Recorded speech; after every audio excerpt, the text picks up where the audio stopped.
Hello, and welcome back to Two Therapists Walk Into a Podcast. I'm Robin Green, an LCSW in Tucson, Arizona.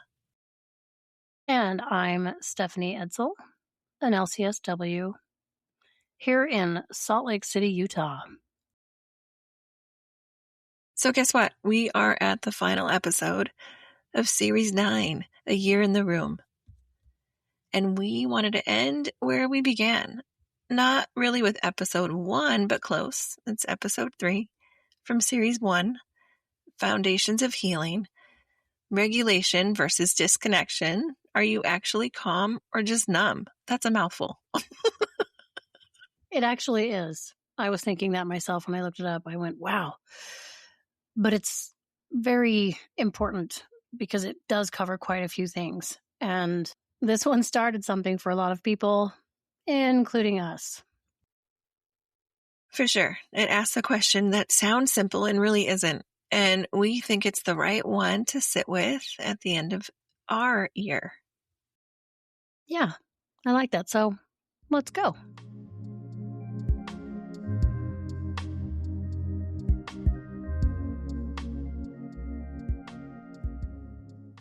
Okay, as always, let's arrive. And I'd like to slow this one down because this episode is about exactly that, arriving. Like really actually arriving, not performing it, not going through the motions of it, but genuinely landing somewhere in yourself.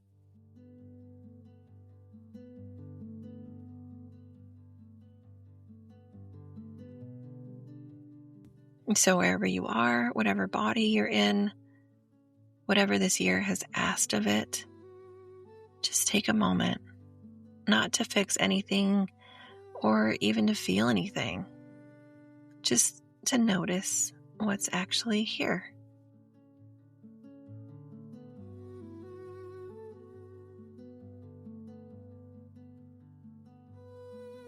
Are you tired? Okay. Are you somewhere far away from yourself right now, just kind of moving through the day? Noticing that, and that's okay. You don't have to be regulated to listen to an episode about regulation. You just have to be here.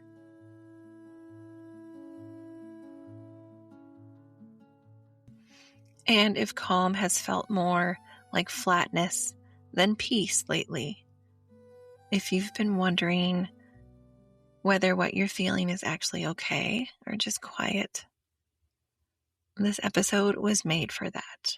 Let's begin.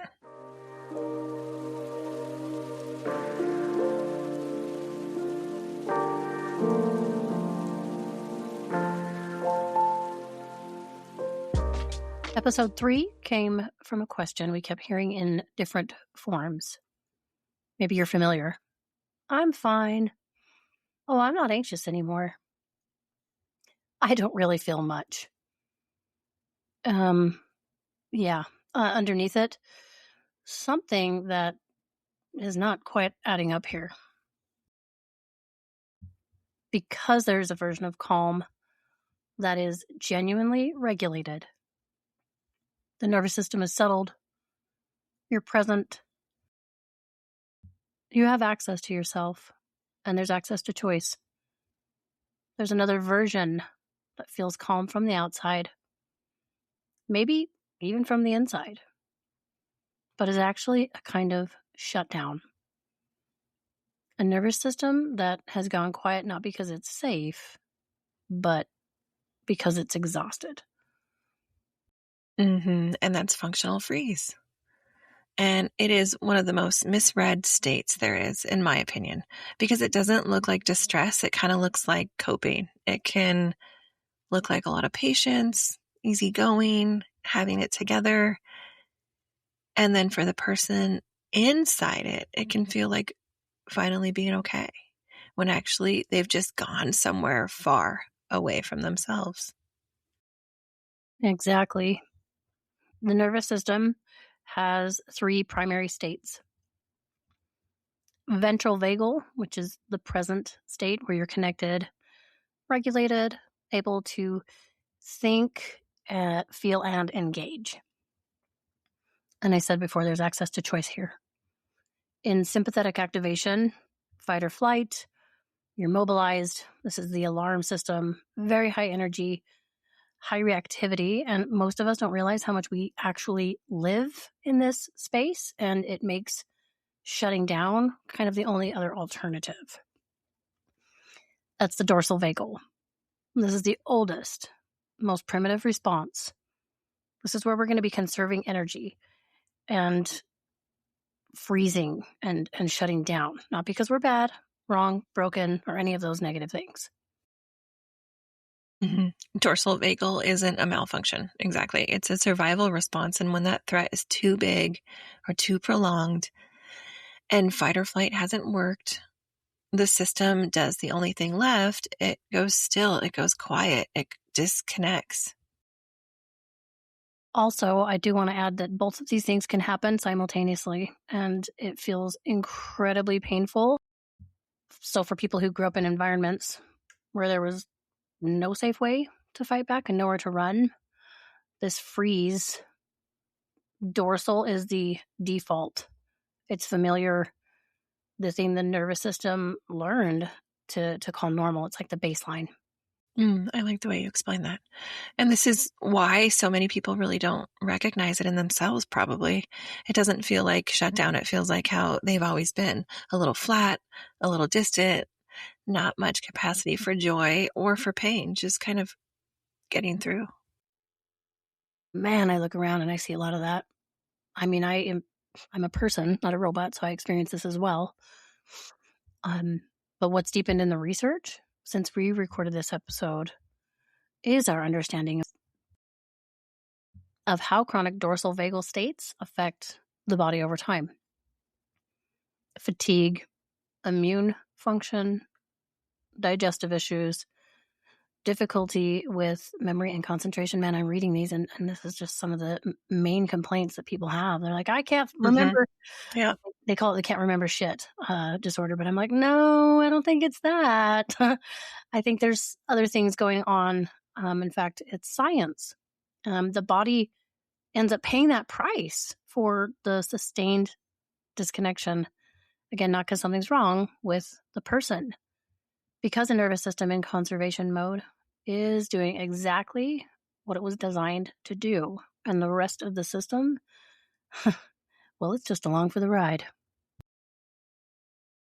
I also want to say something directly. I mean, I think we both would like to say something directly, that coming back online and moving out of freeze, reconnecting with yourself, reawakening with the world is not always comfortable. It can really be agony.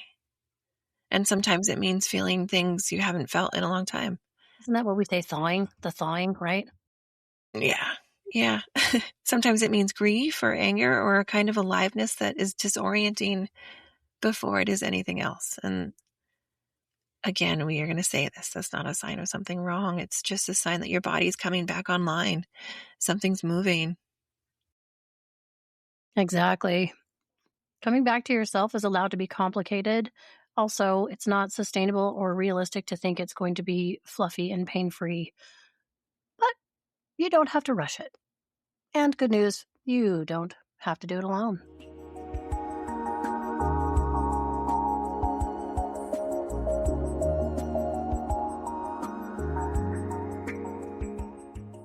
Today's nervous system nugget, we're talking about the difference between top-down and bottom-up regulation and why that distinction matters for people trying to figure out where they actually are.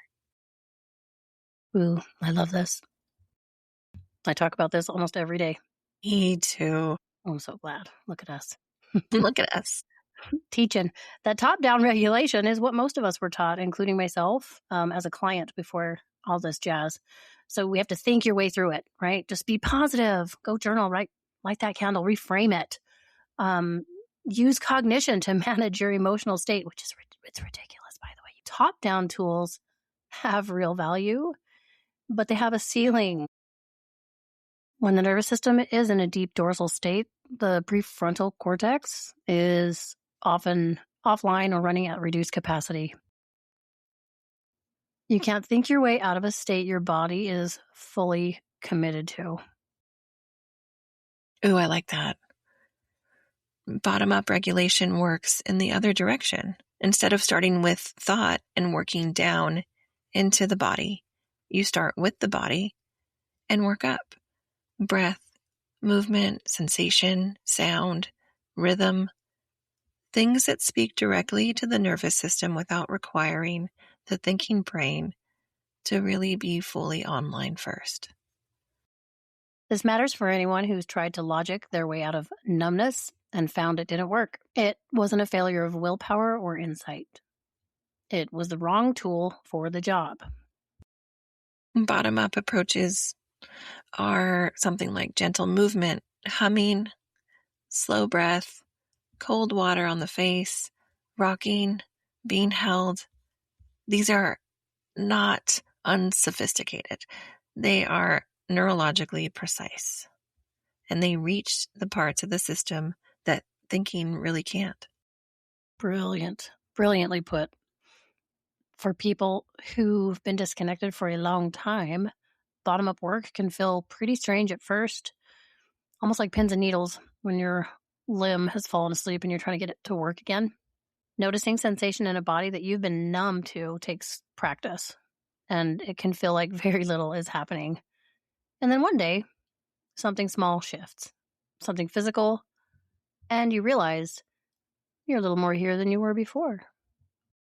Okay, that right there, that's the work. It's quiet, patient, bottom up, meeting the nervous system where it actually is.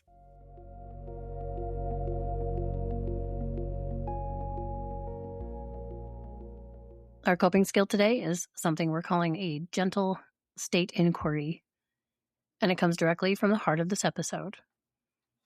The question of what's actually here. Also, if you can hear my dog breathing in the background, I am sorry.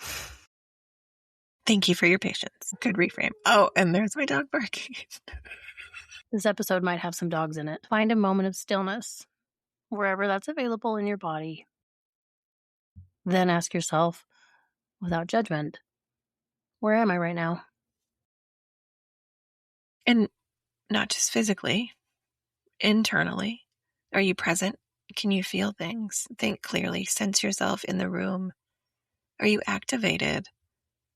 Is there energy running through you? Maybe restlessness, urgency, or are you somewhere further away, flat, muted, a little behind some glass? That's good imagery. That's helpful because there's no wrong answer. And this isn't a test, okay? It's just information. And the act of asking, of turning toward yourself with genuine curiosity instead of evaluation, is itself a small act of coming back. If you notice you're in a more disconnected place, see if there's one small bottom-up thing available to you. Not a whole routine, just one thing. Your feet on the floor, a slow exhale, humming something quietly, something physical, something small, something that says to your nervous system, I'm here, I'm paying attention.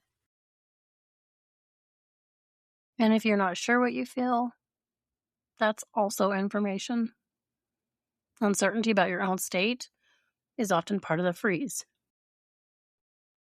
Just noticing the uncertainty without rushing to resolve it, it is enough for now. And whatever you find, it came from somewhere real, and it can shift. So functional freeze, it wasn't new to me when we recorded episode 3. It'd been working with it clinically for years. I knew what it looked like, how it presented, how to sit with someone who was in it. What this past year changed was how much I started seeing it everywhere. Not just in the therapy room, in myself, in the people around me, in the way our culture operates. Busy, productive, getting through, and calling it fine. And I think that that's kind of collective numbness that people are normalizing. You know, we're functioning, we're showing up, and underneath, a lot of nervous systems are in conservation mode. And again, not because anything's wrong with them, but because the world has been a lot to carry for a really long time. And once you start seeing it, it's hard to unsee. And that shifted something in how I work. I don't assume regulated anymore. I get curious. I leave more room for the possibility that what looks like okay is worth a closer look. And I extend that same curiosity to myself. For me, this episode is personal in a way that took time to be honest about. I grew up being allowed to express myself in many different ways, and it actually dawned on me probably about within the last 2 years that I was living in the fight or flight. I was mobilized because chaos is modeled as love often in our society, and my home was incredibly chaotic, and nobody's needs were really being met out of some very basic ones, and it got pretty confusing. Didn't really know how to operate. So through that lens, I understood why boredom felt frightening, because I didn't understand peace. And sometimes the behaviors in our home were really hard to understand and try to put containers around and or boxes. So now I've understood we were shaped in that fight or flight mode. And it was pretty jarring to understand what that ventral vagal state looked like. And I always thought, wow, these people are very calm in a lot of ways. But in fact, it was just that disconnect. We both want to say to anyone who has spent a long time being very good at getting through that there is something on the other side of the quiet. And it's worth moving toward at whatever pace your nervous system can manage.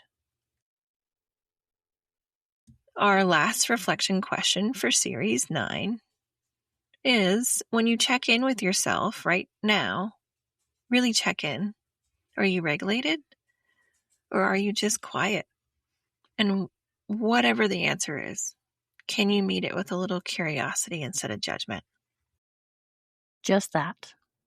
Just a little curiosity. That's enough. This has been a year in the room, going back through what we've made. I love that. The science, the hard questions, the moments that stayed with us long after we stopped recording. It has really reminded us why we started. I agree. We went back to the beginning. And wouldn't you know it, everything still holds. To everyone who has been here for this series, who showed up, who shared episodes, who sat with the uncomfortable questions and kept listening anyway. Thank you so much, genuinely. You are why this exists. Also, to anyone finding us for the first time, woo, thank you. We're excited. There's a whole world here for you, and we really do hope you stay. And we are not done. Series 10 is coming. Super excited for this one. We are going deep. Codependency, prodependency, dependency, all the pendencies. We'll see you there. Oh gosh, I can't wait. And remember, healing isn't linear, and we're here for the ride.